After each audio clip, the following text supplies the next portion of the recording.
Hello students, आज हम find करेंगे Laplace transform of e raise to at की वैल्यू।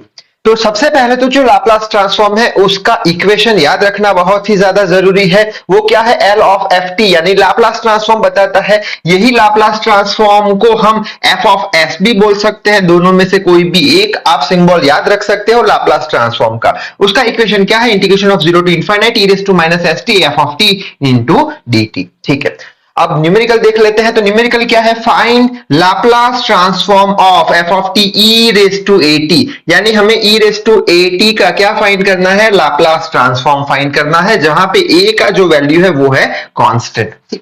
अच्छा, तो शुरू करते हैं। ये डेफिनेशन के हिसाब से L of f of t लिख लिया। लाप्लास ट्रांसफॉर्म किसका? f ऑफ t का, विच इज इक्वल टू यही equation integration of 0 to infinite e raise to minus ft, ये पूरा लिख लिया हमने। ठीक है, हमें तो किसका लाप्लास ट्रांसफॉर्म चाहिए? L किसका चाहिए? L ऑफ ft का चाहिए। ft क्या है? e रेज टू at है, तो ft की जगह e रेज टू at लिख लिया, e raise to minus st लिख लिया। ft क्या है? e रेज टू at, जिसका हमें लाप्लास ट्रांसफॉर्म चाहिए, तो ft की जगह e raise to at dt। ठीक है, अब यहाँ पे ये जो बेस है, बेस सेम है, तो ये जो पावर है उसका एडिशन होगा।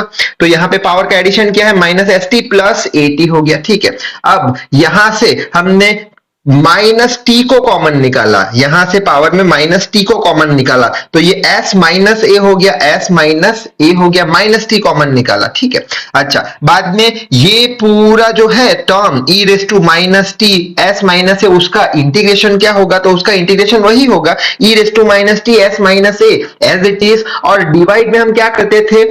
t के साथ जो एक्स्ट्रा टर्म आ रही है s minus a with negative sign, उसको डिवाइड करते थे। तो एक्स्ट्रा टर्म को डिवाइड कर रहे हैं, एक्स्ट्रा टर्म क्या है? t के साथ माइनस और s माइनस ए, तो वो डिवाइड कर दी। हमें पता है e रेज टू x का क्या होता है? Integration e raise to x ही होता है। e रेज टू 2x का क्या होता है? Integration e raise to 2x ही होता है, लेकिन x के साथ जो एक्स्ट्रा टर्म है उसे हम डिवाइड करते हैं, तो वही किया है और कुछ नहीं किया है। ठीक है, लोअर लिमिट हो गई, अपर लिमिट हो गई। अब यहां से हम ये जो कांस्टेंट s माइनस है उसे बाहर निकाल देते हैं, तो ये नेगेटिव साइन अंदर जाएगा तो a प्लस हो जाएगा, s माइनस हो जाएगा तो a प्लस s माइनस बाहर निकाल दिया। ठीक है, और बाकी बचा ये टर्म तो लिख लिया हमने। अब हम क्या करेंगे? Upper limit minus lower limit, पहले हम t की जगह इनफाइनाइट रखेंगे, तो t की जगह पहले इनफाइनाइट रख दिया, s minus as it is लिख लिया, माइनस करके अब t की जगह हम जीरो लोअर लिमिट डालेंगे, s minus a as it is हो गया। ठीक है, अब माइनस इनफाइनाइट इंटू समथिंग क्या होगा? Minus infinite e raise to 0 into something क्या होगा? e raise to 0। So 1 upon e minus s as it is लिख लिया। अब e raise to minus infinite को 1 upon e raise to infinite लिख सकते हैं, e रेज टू 0 का वैल्यू 1 के बराबर हो जाएगा। बाद में e रेज टू इनफाइनाइट का वैल्यू क्या है? e रेज टू इनफाइनाइट का वैल्यू इनफाइनाइट है, और 1 अपॉन इनफाइनाइट क्या होता है?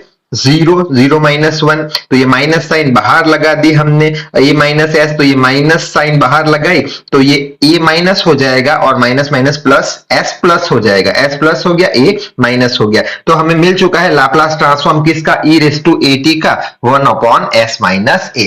अब आप खुद से करना एक होमवर्क क्वेश्चन, आप ढूंढ लेना Laplace transform of e raise to minus at। ठीक है, यही स्टेप पूरे फॉलो करना और इसका आंसर आपका आ जाएगा 1 अपॉन s प्लस a। अगर आता है तो कमेंट करके जरूर से बताना।